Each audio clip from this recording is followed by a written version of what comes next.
Broadcasting live from the Business RadioX studio in Atlanta, Georgia. It's time for Atlanta Business Radio.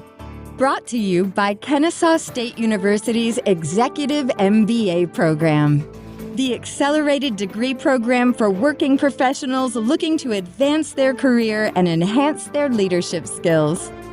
And now, here's your host. Lee Cantor here, another episode of Atlanta Business Radio, and this is going to be a good one. Today on the show, we have Scott Matthews with Verusen. Welcome. Hi, Lee. Thanks for having me on. Well, before we get too far into things, for folks who aren't familiar, can you tell us a little bit about Verusen? How are you serving folks? Sure, Lee. We're a supply chain company based on artificial intelligence, and we go after the indirect side of the supply chain and trying to automate the way maintenance, repair, and operations is done without increasing any business risk to the company that we serve. And for folks who aren't as familiar with supply chain as you are, can you kind of paint a picture of what supply chain means for a regular person? Sure, absolutely. Thanks. So there's two sides of a supply chain. The direct side of a supply chain are the raw materials and finished goods that are in ports, warehouses, people's, shipping facilities. What Verusen does is we look after what's called the indirect side of the supply chain.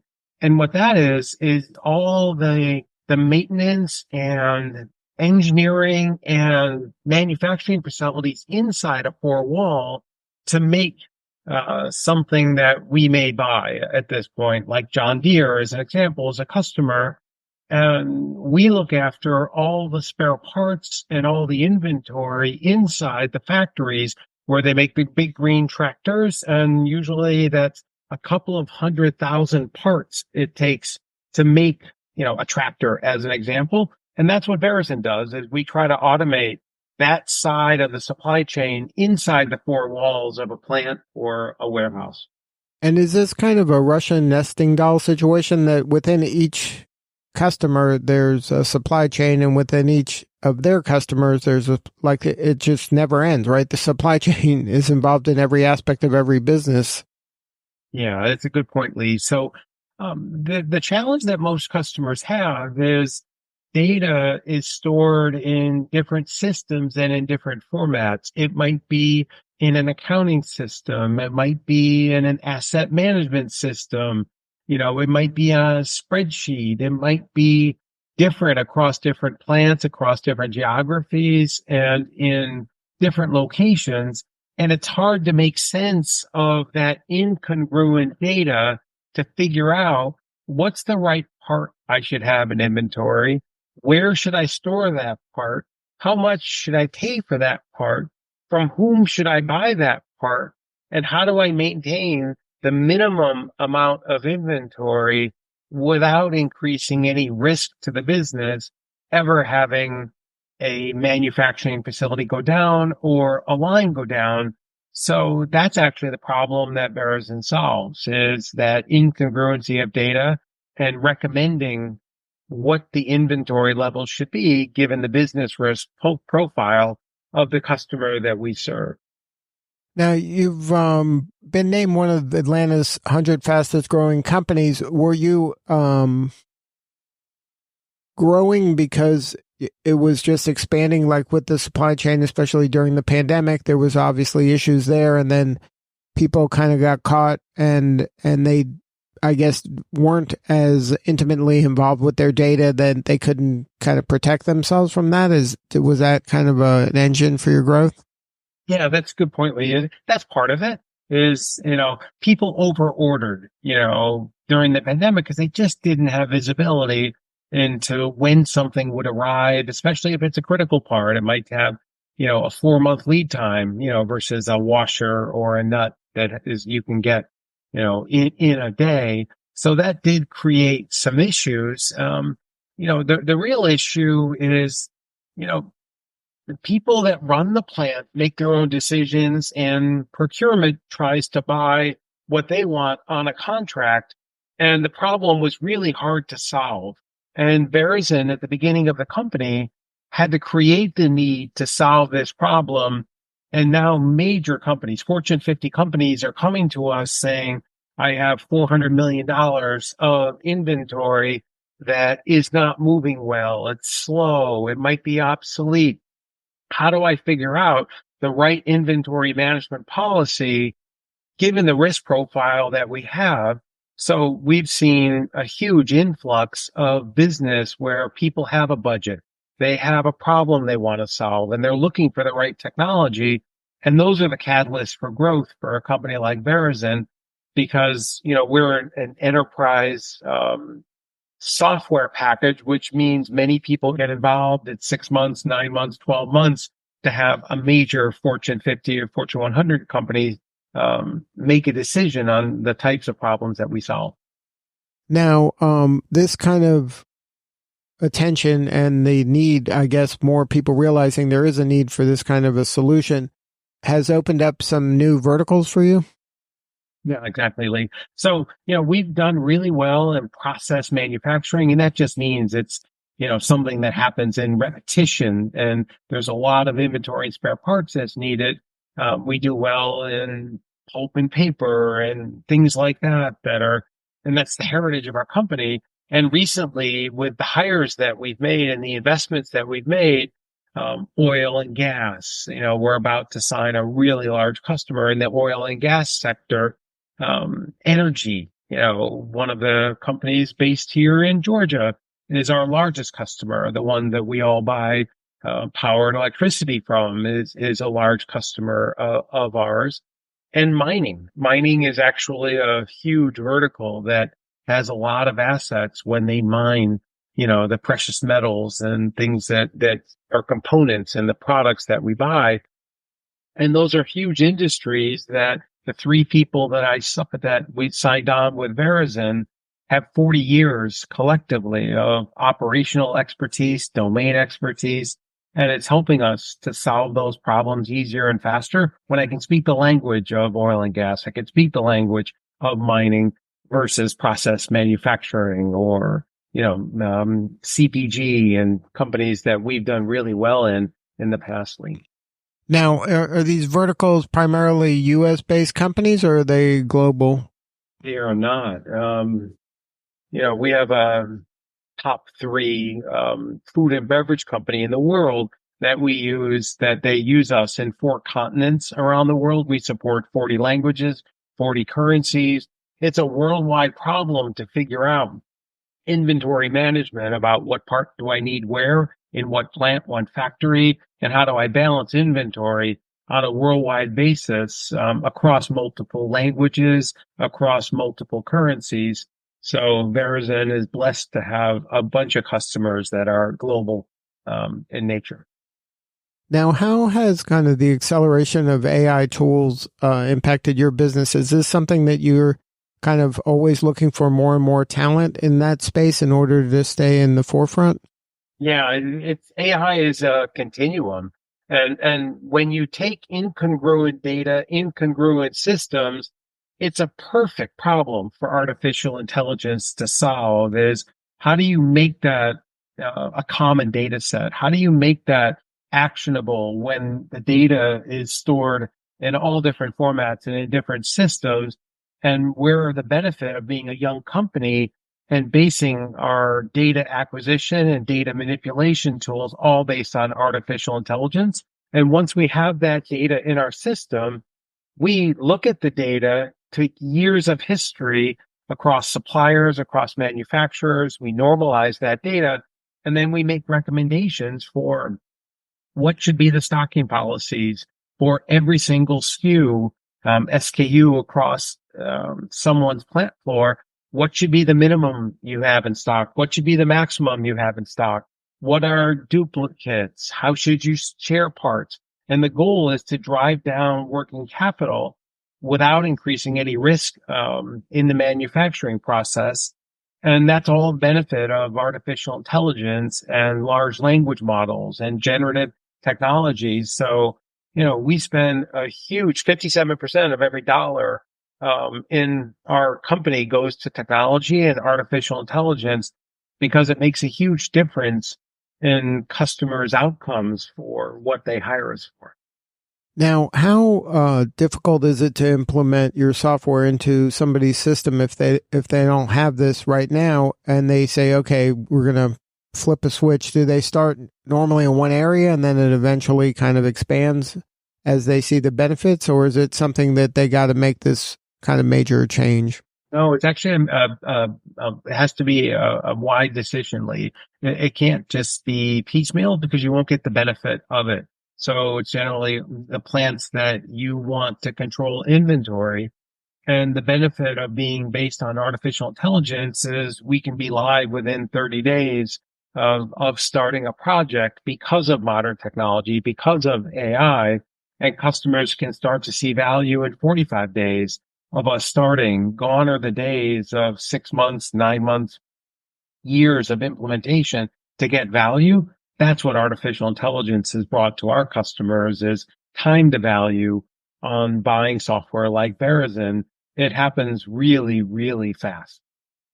Now, in the companies that you serve, are there sometimes when the different groups within the organization are siloed and they don't have, just as a culture, good communicative policy?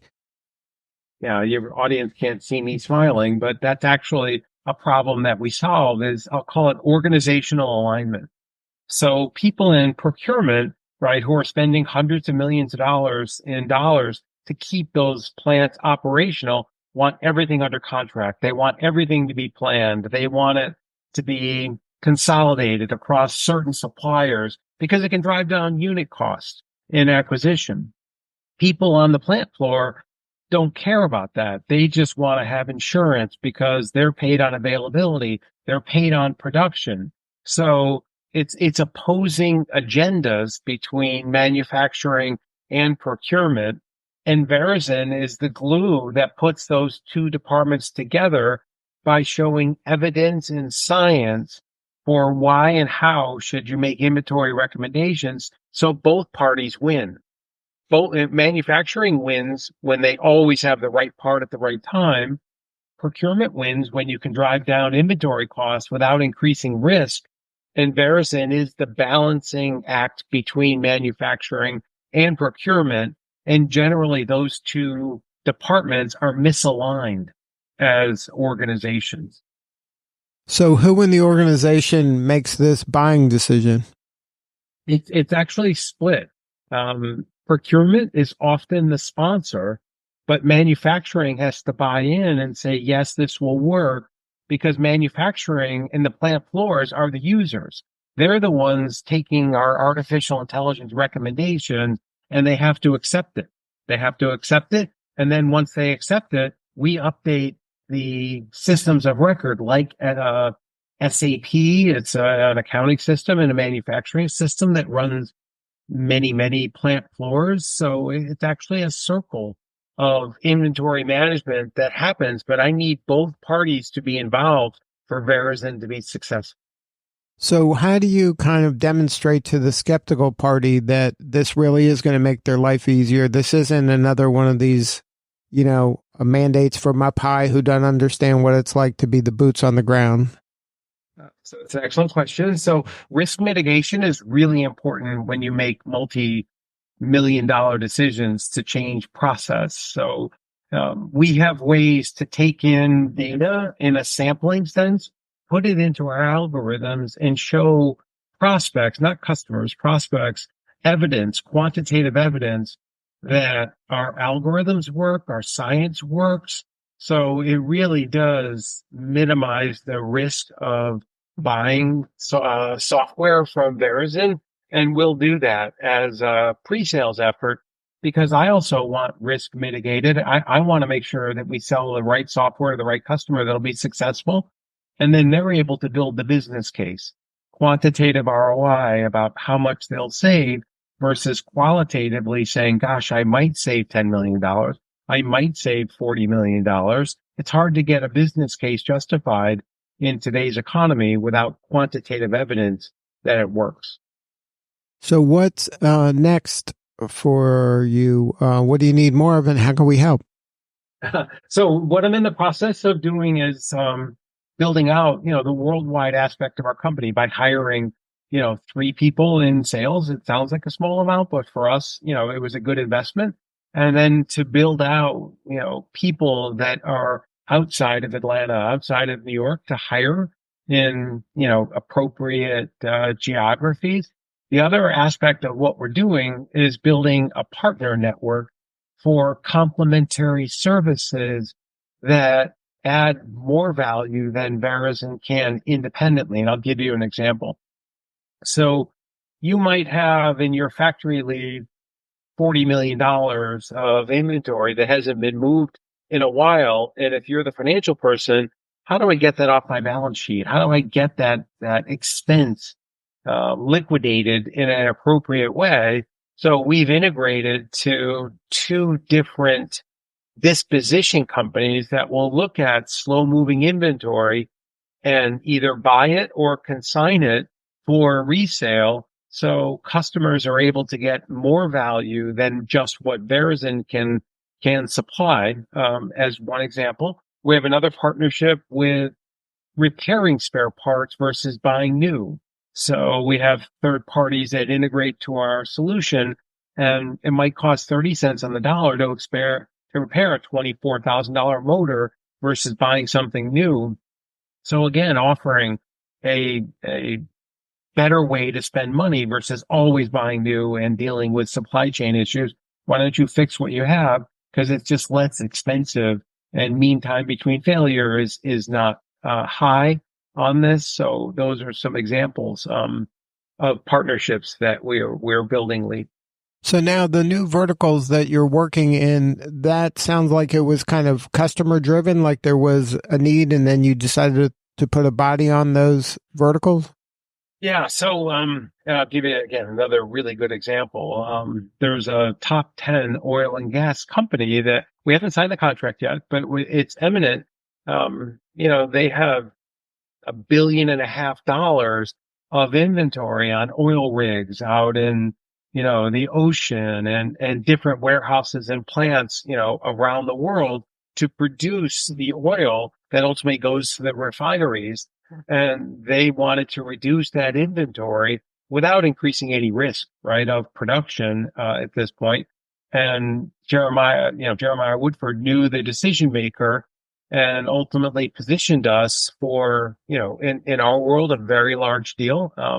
And we think we can decrease inventory by $50 million for this customer, which is a huge amount of value that we would have. And we can do this within a year of signing. But that's an example of how the new people we've hired have got us in to verticals that we didn't participate in because they knew the decision makers, they knew the processes, they knew the language, and they knew how to get around that type of an account to show our value in the same way we might have for, a top 10, company here in the States that produces paper products that you and I are buying in a grocery store, or a beverage that, we're buying in a grocery store or a bar or something like that.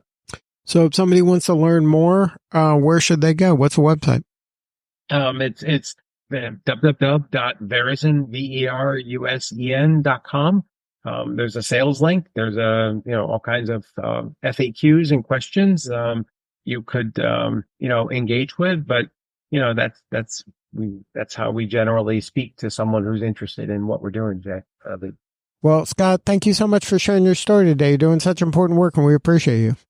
Lee, thanks for the opportunity, and thanks for letting me talk to your viewers. All right. This is Lee Cantor. We'll see you all next time on Atlanta Business Radio.